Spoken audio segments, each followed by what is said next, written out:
Good day, y'all. So today's class is going to be on 2 and 4 cycle engines. And along with the videos that we have in the folder that kind of break down the actual mechanics and what's actually going inside of the engine with a 2-cycle engine and a 4-cycle engine, also called 4 and 2 stroke engines, we're going to show you a little bit how to maintain those, and we're going to actually have a 2-stroke engine here and show you how to maintain that, and a 4-stroke engine here, and we're going to show you how to maintain that. So first things first, make sure you see all the videos before you watch this one, because I'm going to be referring to those videos throughout this video. So if you haven't watched the other ones, those other YouTube videos that actually show cartoon drawings and such on what's going on, make sure you watch those now. So here is our first engine. As you probably recognize, this is a chainsaw. So all chainsaws are 2-cycle engines, and there's a few major distinctions when you look at the engines of a 2-cycle versus a 4-cycle engine, and it's across the board. So this could be a weed trimmer, this could be a lawnmower, this could be a generator, this could be anything. If it's a 2-cycle engine, they're going to have these characteristics. They're going to have an air filter. They're going to have... Actually, they won't all have an air filter. This is something I just found out like this year because I got an older snowblower. And guess what? Snowblowers don't always have air filters. So I was looking everywhere on this thing to try to replace its air filter. But snowblowers, since it's super cold out and there's not a lot of hay and dust and junk in the air in the snow in the wintertime, some of the manufacturers just completely eliminated the air filter. And there's just an air intake that takes raw air and puts it into the engine. So that's fine. I mean, it works fine. So bear that in mind. Most 2-cycle engines, just like all 4-cycle engines, will have an air filter. And on this particular chainsaw, it's right here. So I just remove this cap.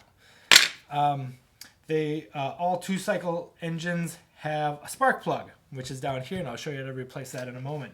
They all have a gas chamber, and the gas chamber requires gas that's mixed with oil.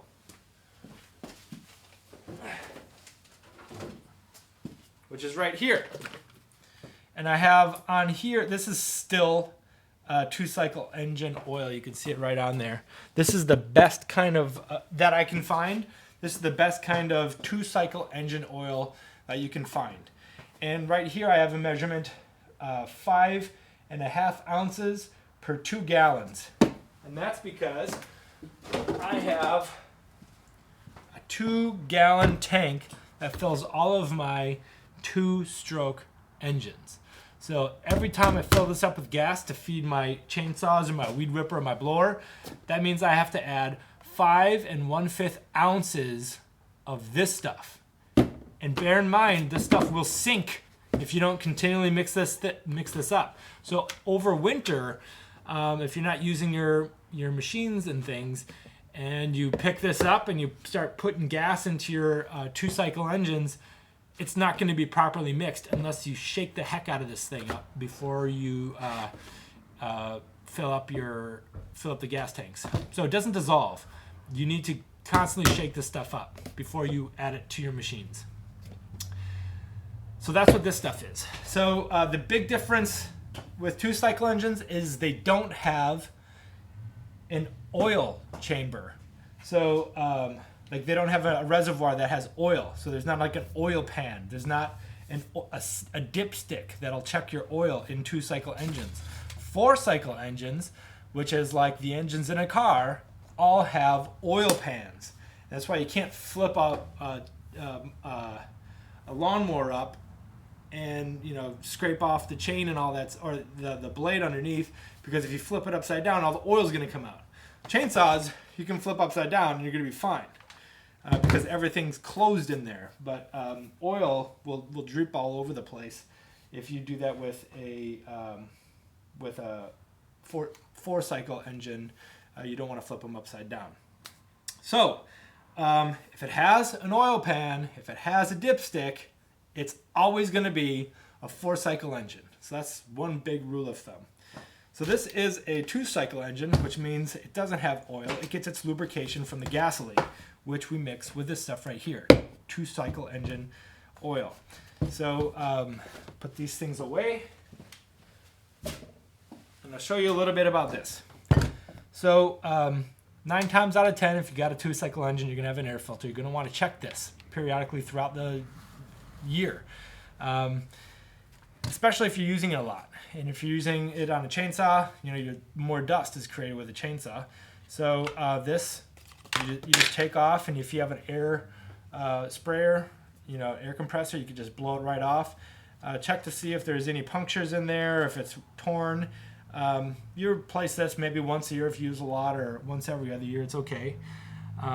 Sometimes this will be saturated in oil or in gas, and if that's happening, you just want to let it sit in the sun, let it dry out, and that should take care of that. Now, the spark plug. You want to check your spark plug on your 2-cycle engines also. So the way to take this one off is, looks like haven't actually done this yet.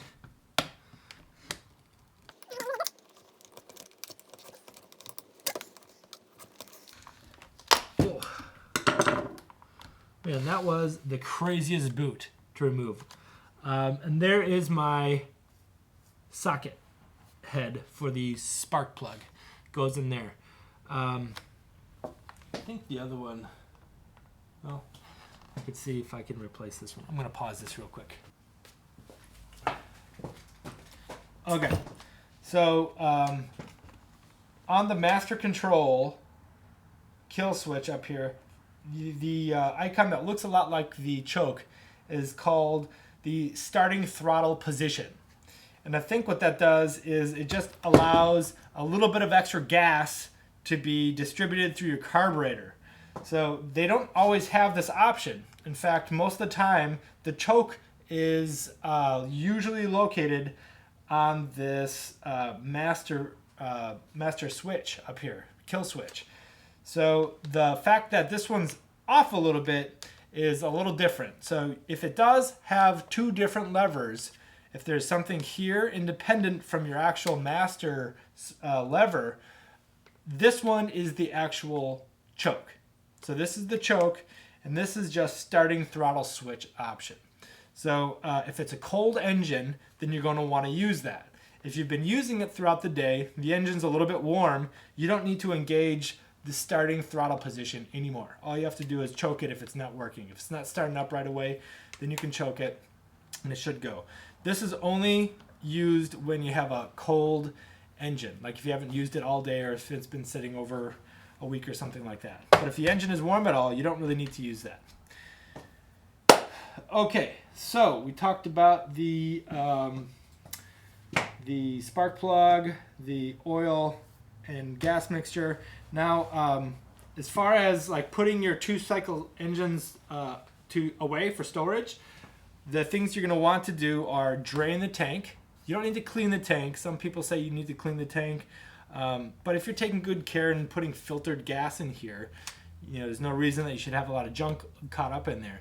But if you ever do need to clean it, all you do is you take clean gas, drop it in there, swoosh it around, deposit it. You do that 2 or 3 times and you'll clean your whole gas tank. So make sure you dump everything out and it's nice and dry, and then you start up the engine because there's still going to be gas in your carburetor. You want to burn that out. So you start it up, let it run till it dies on its own, till you suffocate it of gas.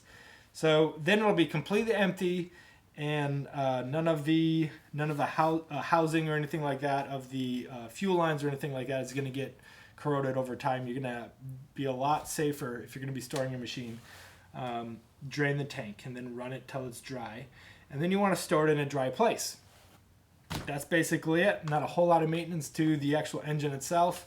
We're not going to get into the carburetor setting, the carburetor settings in this class, but that's another thing that you could potentially do if you watch a lot of YouTube videos. That's something I don't even do.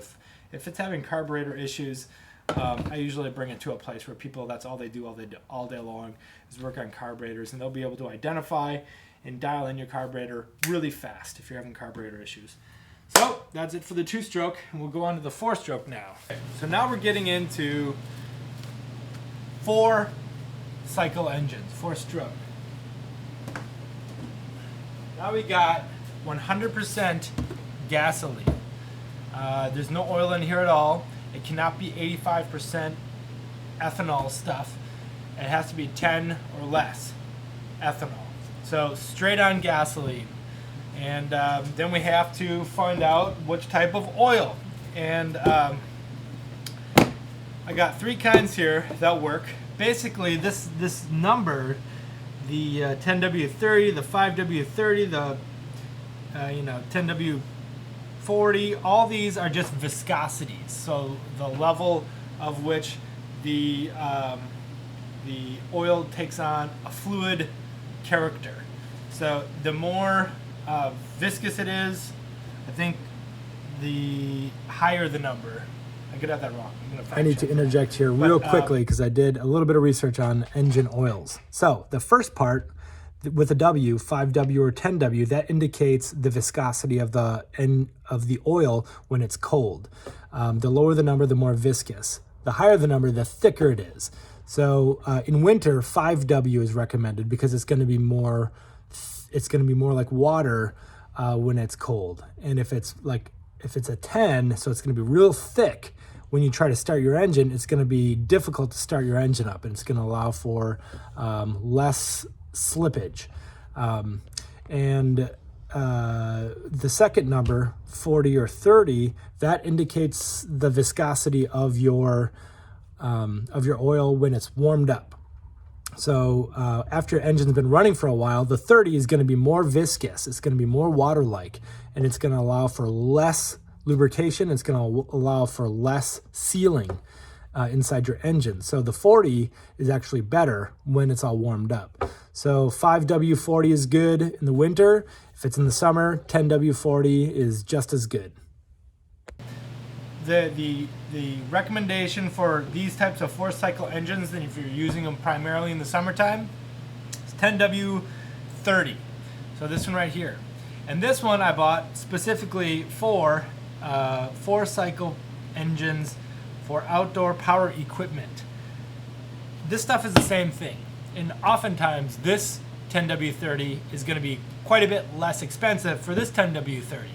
And the only reason that there's a market for this is because people pay more money if there's a lawnmower on the front and not a car. There's not a whole lot different between the formulas of this oil versus this oil. So feel free to put car oil in there as long as it's within the right viscosity. Here's another, this is 5W30, which means I think it's probably just a little bit less viscous. And again, this is made specifically for lawnmowers and tractors. And the formulas that make it for lawnmowers and tractors is beyond me. I don't really get it. But I've been using motor oil at the same viscosities for a long time. It's been fine. As long as you keep cycling the engine oil over, you're not leaving it in there for too long, you're going to be fine. The oil takes on contaminants, it takes on carbon, it takes on tiny particulate steel shavings from your engine working. It's all accumulated into your oil. So if you continue to use oil for a long period of time, it just builds up and builds up and builds up more of that bad stuff. And it's gonna eventually just stop being lubricant and be harmful for your engine. That's why you have to replace this. So I replace the oil in my lawnmower once a year, and that's kind of what's used as a rule of thumb for replacing oil on your motor or your engines for lawnmowers and things like that. Riding lawnmowers, if you have a really big yard, you might need to replace it more. But once a year is good. You don't want to go more than 2 years without replacing your oil. Okay, So here is our 4-cycle lawnmower. The dead giveaway that it's a 4-cycle and not a 2-cycle motor is that it's got a dipstick right here that's associated with the oil pan underneath. So take this thing off, and it's got straight up oil in there. So we know that this thing does not take mixed oil or mixed gas. This is 100% gasoline, and it has an independent reservoir for oil because this is a dead giveaway. I've had lawnmowers that are 2-cycle engines, and they look a lot like this. However, it's missing the dipstick and it's missing the gas or the oil reservoir. So this is a dead giveaway that this is in fact a 4-cycle engine. If it's a 2-stroke or if it's a 4-stroke, it's definitely going to have an air filter because lawnmowers kick up a lot of dust.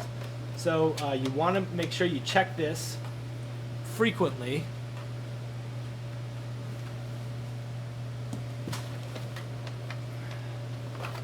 Take this off, and here is the oil or the air filter. It's not looking bad. Good thing to do is to take some compressed air, make sure all the debris is off, and then you can inspect it.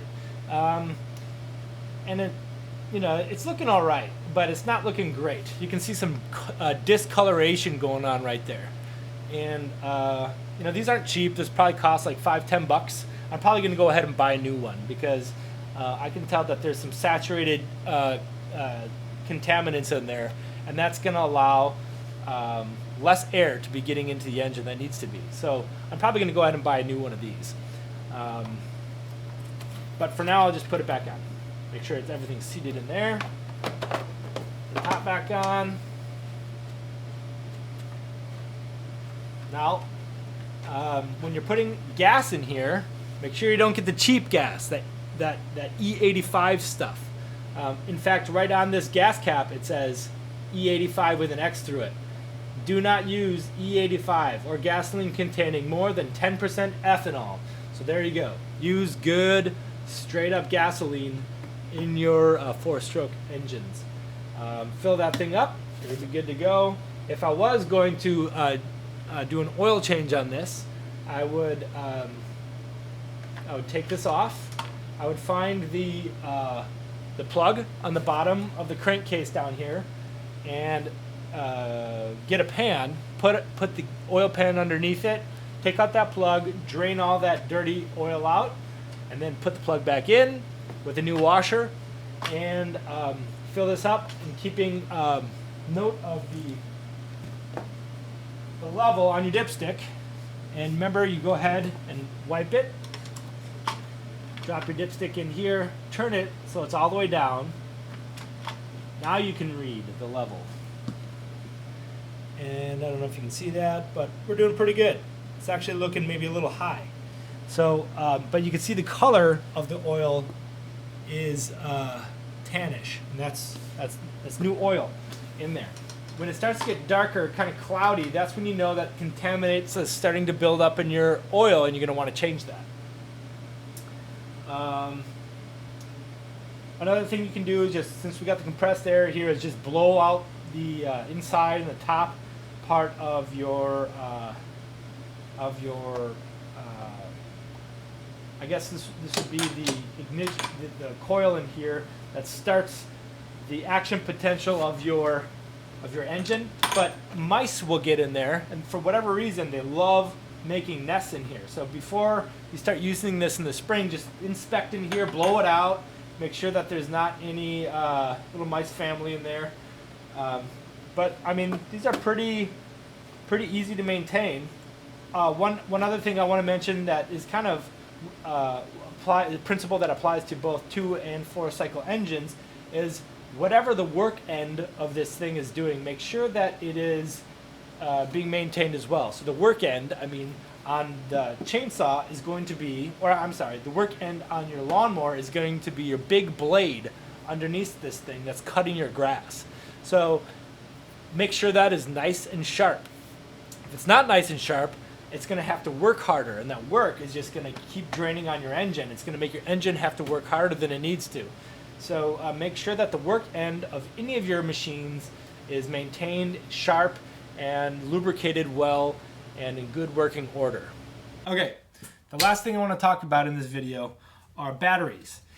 Now, we didn't have a battery on any of the machines that we use today. However, on equipment like the BCS that we have on campus and other small tractors, riding lawnmowers, they all have some type of electric starting mechanism, which requires the use of a battery.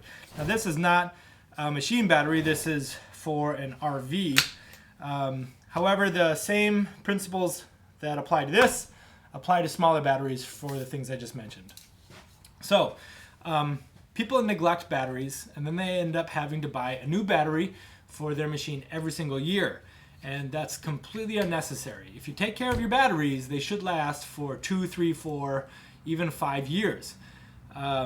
Certainly more than 1 year. So there's a few things that you need to purchase in order to maintain your battery. But one rule of thumb is you don't want this thing to be sitting dead for too long. If it's sitting dead for too long, it tends to lose its capacity to charge, and you're going to run into problems there. So if you have a dead battery, charge it up. And that brings me to the first thing that you need potentially to buy is some type of charger like this. This is kind of a universal comprehensive type charger. This will charge a dead battery, and it has these other functions on there.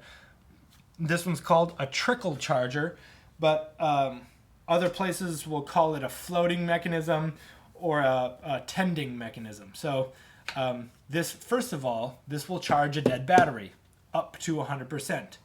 And sometimes it'll take a long time, like several days. Other times it'll take, half a day, depending on the size of the battery. But a trickle charger is something that allows you to maintain your battery over long periods of time. Like if you're not going to be using your riding lawnmower all winter long, if you set this outside on a concrete floor throughout the entire winter, it's going to die. It's going to be dead. And then you try to charge it up in the springtime, you're going to have a hard time doing it. However, if the only place that you can store this is outside in a garage, the first thing I would do is put a piece of wood in between the concrete and your battery. That'll act as an insulator, and it won't suck the energy out of this thing. So if you can put it on a shelf, that's even better. But if you have to put it on a floor, put a piece of wood underneath it. It could be foam, it could be anything, but just make sure it's not sitting on the concrete floor. The other thing you're going to want to do is find either a trickle charger, a battery floater, or a battery tender. And they're all kind of small little boxes that have 2 different plugs on it. One will be for your positive terminal, and the other one will be for your negative terminal. Go ahead and hook those up. Plug it into the wall, and that's all you need to do. The tender, that floater trickle tender mechanism in there will keep this charged to around between 80 to 100%. It'll keep it charged at that capacity without overcharging it. A problem that sometimes you have if you don't have a trickle mechanism on a charger like this, if you just plug it into a battery charger, it'll charge it all the way to 100% and it won't stop charging it. So it'll continue to charge it and charge it and charge it and charge it until you harm the battery, until you actually do more damage than you're doing good. And then you're going to have to end up to buy a new battery. So a floater will recognize when it's getting up to about 80 to 100%, and it'll shut off. And then it'll drop below 80, and then this will sense that the charge has dropped below 80, and then it'll start charging it up again.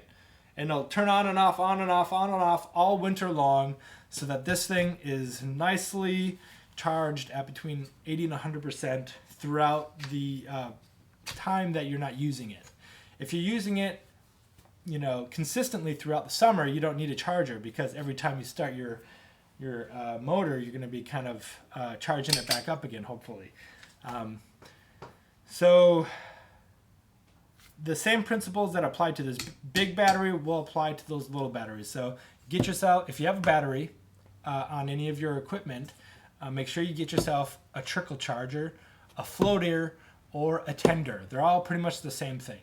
And if it has a function on there to actually charge up a dead battery, that's even better. These can cost between 20 and $60 depending on what functions you want. So those are batteries. Thank you. Please bring your questions to class tomorrow or email them anytime. Thanks for watching.